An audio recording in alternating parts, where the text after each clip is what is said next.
Good morning. Sometimes you gotta talk about hard things, but hard things are necessary. Um, if we don't face the big giant pink elephant in the back room, the elephant will swallow us up.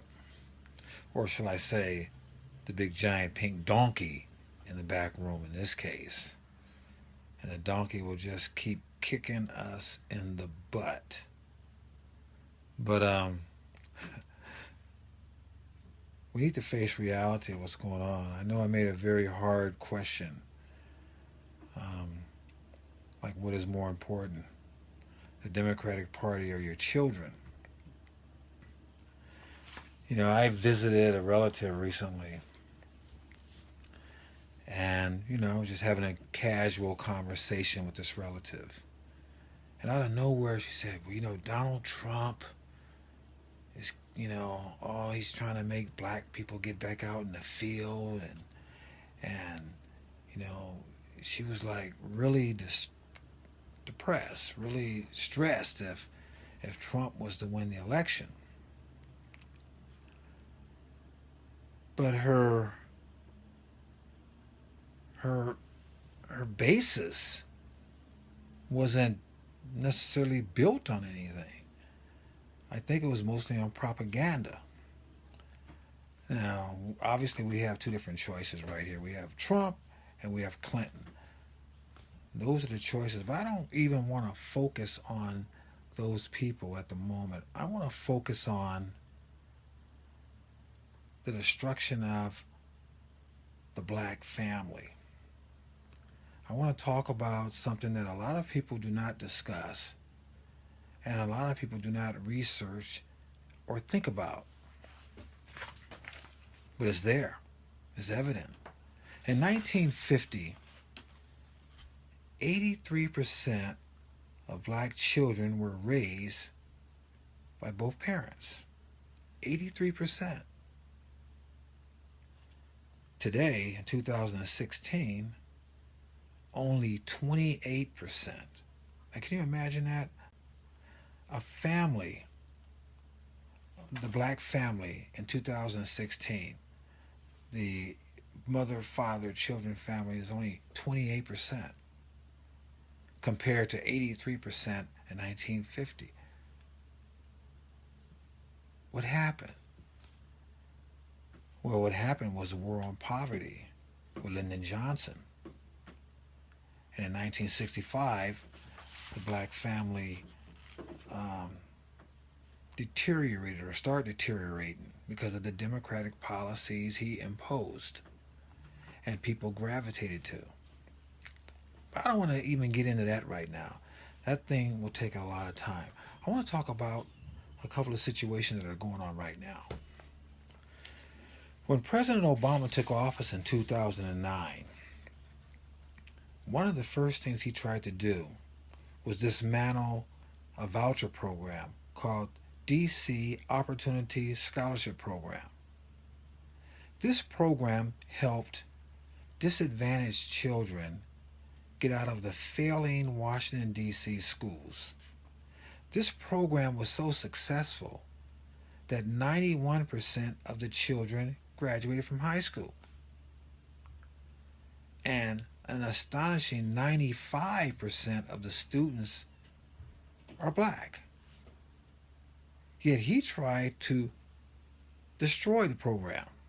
The man of hope and change, the man who many black people love, I dare say, worship, in fact. Only John Boehner at that point in time, um, as the Speaker of the House, stood against him. One of the few things Boehner did that was good. But Obama tried to get rid of that program, a successful program, and you have to ask yourself why. Why would he get rid of a successful voucher program that helped children that look like him?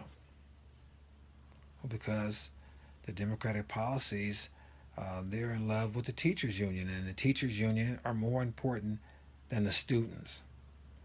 But he didn't just try to get rid of it that year, he tried to get rid of it every year thereafter so that the media doesn't cover this stuff. The media doesn't cover it, they don't care because they're in the bed with the teachers' union, with the liberal agenda. I call them a bunch of prostitutes because that's what they are, a bunch of media whores, because they will not stand up for what they claim they stand up. But the black families in Washington, D.C. knew about it, and they complained about it, and they're grateful that their children can still go to that program. A successful program that was, if it was copied throughout the nation, would help more minorities. So this is crazy. Why would the president, who all these black people love, not try to help disadvantaged black children? And why aren't black people enraged because of what he tried to do? One of the reasons why they're not enraged is many of them don't know, because they haven't studied it or found out, or the media sources they watch do not report it. Another reason why they're not enraged is because many of them love Obama more than their own children. As I said, in 2016, only 28% of the families are intact. And some people will say, well, how dare you say many of us don't love our children more than Obama? I'll give you an example. When the president came out with this gender fluidity nonsense where boys can go to girls' bathrooms and girls can go to boys and they can play on whichever team and shower together and all this other nonsense, folks should have been rioting in the streets if there's anything to riot about now. I'm not calling for, maybe I shouldn't say rioting, protesting is the word I want to use. There should have been civil protests, non-violent protests against that all throughout this nation, led by black people, because our families are the ones that are destroyed the most. Where are they? I hear crickets, but I don't see the protests. I've seen some black folks say, well, that's awful and I'm against it, but they're still loyal to him and those policies. Those policies that are helping destroy what is left of that 28%. It's ridiculous. And also, black people are only 13% of the population, but we make up like 35% of the abortions. And President Obama is a firm supporter of Planned Parenthood, who the United States government gives $500 million a year. In some cases, we're aborting almost as many black children as are being born. So you think about it. The black family, the intact black family, is only 28% in 2016 compared to 83% in 1950. What is left of the black family has to deal with transgender issues where we're telling children that they can be a boy, they can be a girl, or homosexual and same-sex marriage is fine. So if you start peeling off more kids to get into homosexual relationships, what are you going to do? You're going to help destroy the black family even quicker. This 28% be down to 15 another 5 years or so. What is this president doing to help build up the black family? Nothing. All the preachers that stand around him or worship him, and I say worship him because they should be worshiping the Lord. They should be saying that these practices are an abomination and that we stand up for the God on Most High and that we won't stand for it. All of them should be constantly protesting this stuff. All the folks that claim that they're Christians should be protesting this stuff. Even folks that aren't Christians should be protesting this stuff. Where are they?